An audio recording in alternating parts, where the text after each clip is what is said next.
Você quer compreender movimento harmônico simples? É isso que eu entendi? MHS. Pois então, primeiro vamos saber que movimento harmônico simples é todo movimento oscilatório, então vai ter algum tipo de oscilação. E essa oscilação, ela vai se comportar, né, a posição que esse corpo vai assumir com o passar do tempo, como veremos, ela tem uma variação que acompanha a função senoidal ou cossenoidal. Então seria importante o aluno ter uma noção de círculo trigonométrico, seria importante o aluno ter uma noção de função senoide, cossenoide, aliás, do gráfico da função seno e cosseno, senoide e cossenoide, das funções seno e cosseno. Seria importante, fundamental, como vocês verão, o aluno compreender o movimento circular uniforme. Só aí já é um desafio, né? O aluno tem que saber bastante coisa já de matemática e física para poder ir para o movimento harmônico simples. E é muito belo, porque vai nos ajudar não só a compreender as situações clássicas, que são chamadas de pêndulo simples, um barbante com uma massa, barbante de tamanho L, certo? Num local onde a gravidade tem um certo valor G. Se esse pêndulo oscilar de um ângulo pequenino, mais ou menos 10 graus para um lado e para o outro, esse movimento vai se comportar desse jeito, né? Vai se comportar de uma forma que o tempo que ele leva para ir e voltar é constante, e se nós fizéssemos deslocamento desse corpo com o passar do tempo, poderíamos usar um gráfico seno ou cosseno para fazer essa representação. Pêndulo simples e também sistema massa-mola, que seria pegar uma superfície horizontal, por exemplo, pegar uma mola, amarrar um corpo de massa M nessa mola de constante elástica K. No ponto onde a mola não está nem comprimida nem esticada, eu marco a posição 0 e comprimo a mola ou estico a mola de uma certa distância A, solto o objeto fica oscilando entre as posições A e menos A. Se eu fizer um estudo da posição que esse corpo assume na horizontal com o passar do tempo, eu poderia fazer um gráfico senoidal para isso, para mostrar isso. Ou se eu quisesse fazer a força que está atuando no corpo com o passar do tempo, também daria um gráfico senoidal ou cossenoidal. Beleza, a aceleração, velocidade, posição, força resultante variam senoidalmente com o passar do tempo, como demonstraremos. Isso é um movimento harmônico simples, movimentos oscilatórios, certo? Que podem ser descrevidos pelas funções seno e cosseno. Basicamente o vestibular só cobra pêndulo simples, sistema massa-mola. Nós teremos aulas específicas para esses sistemas, mas muita coisa precisa ser dita para a gente chegar lá. Nessa primeira aula, então, além de te mostrar, né, qual é o nosso objetivo, é estudar como que um pêndulo simples se movimenta com o passar do tempo, não só em posição, mas velocidade, aceleração e até força resultante, da mesma forma com o sistema massa-mola. A chave para conseguirmos equações que, né, nos permitam entender o vai e vem das coisas, e não só essas coisas, hein? A pulsação cardíaca, certo? A pulsação dos átomos, porque os átomos são pulsantes, certo? Então a gente vai até uma onda eletromagnética, né? Uma onda, vai ficar muito parecido com a função da onda, o movimento harmônico simples. Então vai ser bastante útil esse estudo, bastante interessante. Então vamos lá. Vamos imaginar que eu peguei um barbantezinho, aquele famoso, peguei uma pedrinha, certo? E comecei a fazer essa pedrinha girar em torno daquele ponto que está parado. Eu poderia até dizer que isso está acontecendo em cima de uma mesa sem atrito. Eu botei um prego ali, um barbante, impulsionei a pedrinha e ela começou a girar sobre um tampão de uma mesa. Eu estou olhando de cima isso, certo? Com velocidade constante em módulo, por isso que trata-se de um movimento circular uniforme. Eu poderia representar, né, esse vetor velocidade, até que a gente sabe que é tangente à trajetória, mas por enquanto não é o que eu preciso fazer. Como é que eu vou transformar um movimento circular uniforme num movimento de vai e vem? Olha só que sacada interessante. Imaginem que eu pegasse uma lâmpada dessas compridonas, fluorescentes, que a gente chama, e ligasse ela lá em cima. Lembrando que a luz anda em linha reta, quando essa luz começar então a ir ali para baixo, ela vai acabar atingindo essa esferinha, que vamos supor que é opaca, e aí essa luz vai acabar no chão, fazendo uma sombra, né? A luz vai acabar atingindo tudo isso aqui, mas aonde a esferinha está, vai aparecer uma sombrinha.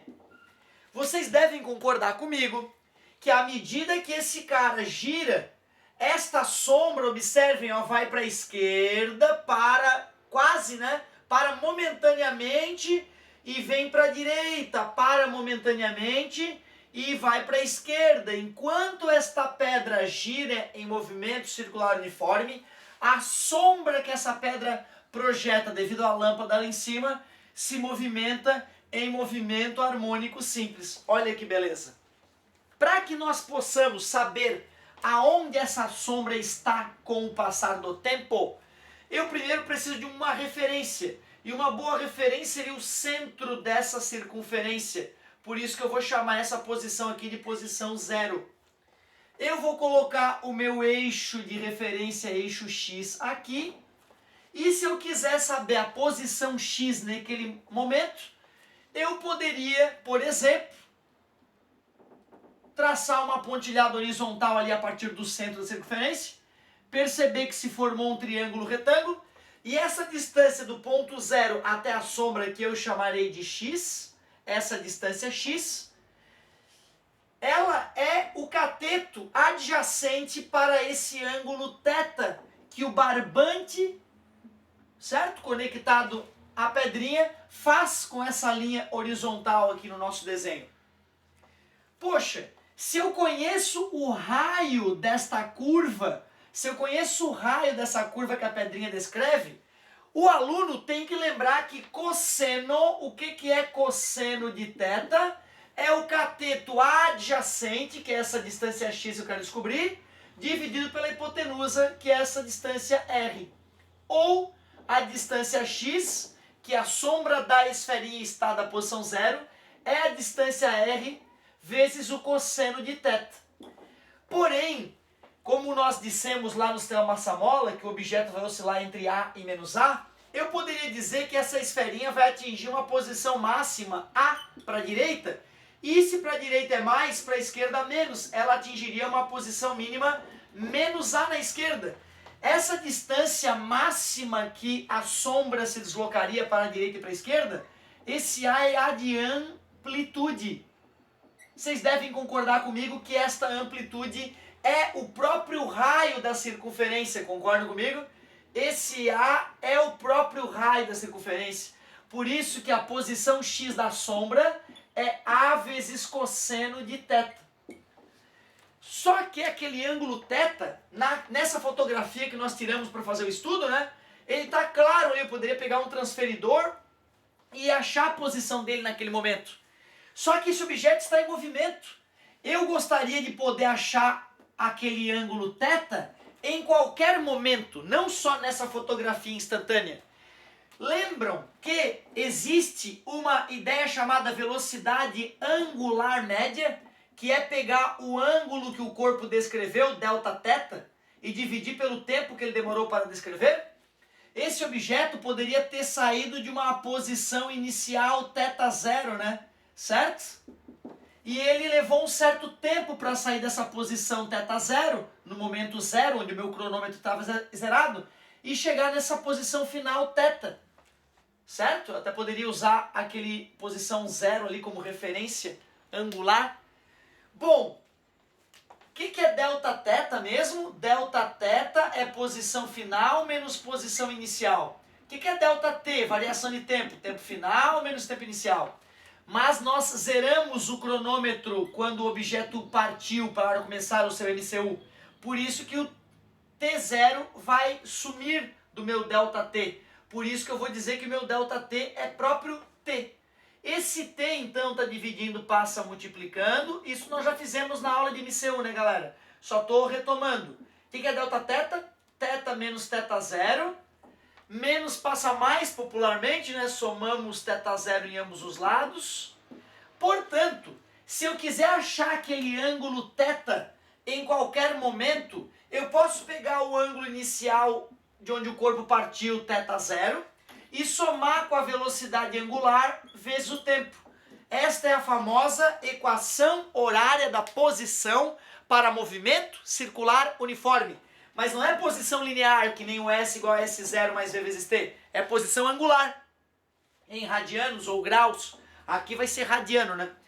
Meus caros, a posição da sombrinha de uma esfera que gira em MCU, projetada devido a uma lâmpada, certo?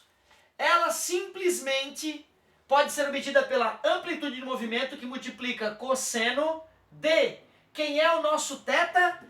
θ0 mais ômega vezes t, ou, se preferirem, ômega vezes t mais θ0. Né? A soma tem a propriedade comutativa. Como isso é uma função do tempo, o professor de matemática ficaria orgulhoso se nós escrevêssemos x de t, usando a notação de função, né? É a vezes cosseno de ômega vezes t mais θ0. Esta equação recebe o nome então de equação por ter sinal de igual, horária porque está relacionada com o tempo, da posição, porque ela informa a posição para, agora não é para qualquer movimento, né? É para movimento harmônico simples. Essa é a nossa primeira equação. Cuidado, aluno, não deixe se iludir. Se o aluno já sabe um pouquinho de função cosseno, assistam às aulas de função cosseno. Então a gente vai conseguir mexer com essa continha aí. Eu queria que o aluno se convencesse de que essa fórmula aparentemente difícil para o ensino médio, ela vem de duas ideias muito simples. Cosseno de um ângulo e velocidade angular média. Só que agora, aquilo que nós chamávamos de velocidade angular média no movimento circular uniforme, nessa nova matéria, movimento harmônico simples, nós chamaremos de pulsação. Pulsação. Certo? Que vai ter a mesma unidade da velocidade angular, radianos por segundo, no sistema internacional. O T ali é tempo, tu sabe. O θ0, que era chamado de fase inicial no MCU, agora vai ser chamado... Desculpa, no MCU o θ0 era a posição angular inicial. Agora sim vai ser chamado de fase inicial. O A já está escrito ali, é a tal da amplitude. Pulsação é um nome justo, porque quanto maior a velocidade angular do MCU, maior o vai e vem, o pulsar do NHS correspondente, né? Que beleza, né, cara? A partir do movimento circular uniforme, conseguiremos descrever o movimento harmônico simples dos pêndulos simples, dos sistemas massas-molas, da pulsação dos átomos. Meu Deus, que coisa linda! Muito obrigado pela paciência. Daqui a pouco vem a equação da velocidade, a equação da aceleração, o estudo da energia no NHS, beleza? Já vamos continuar, vamos que vamos!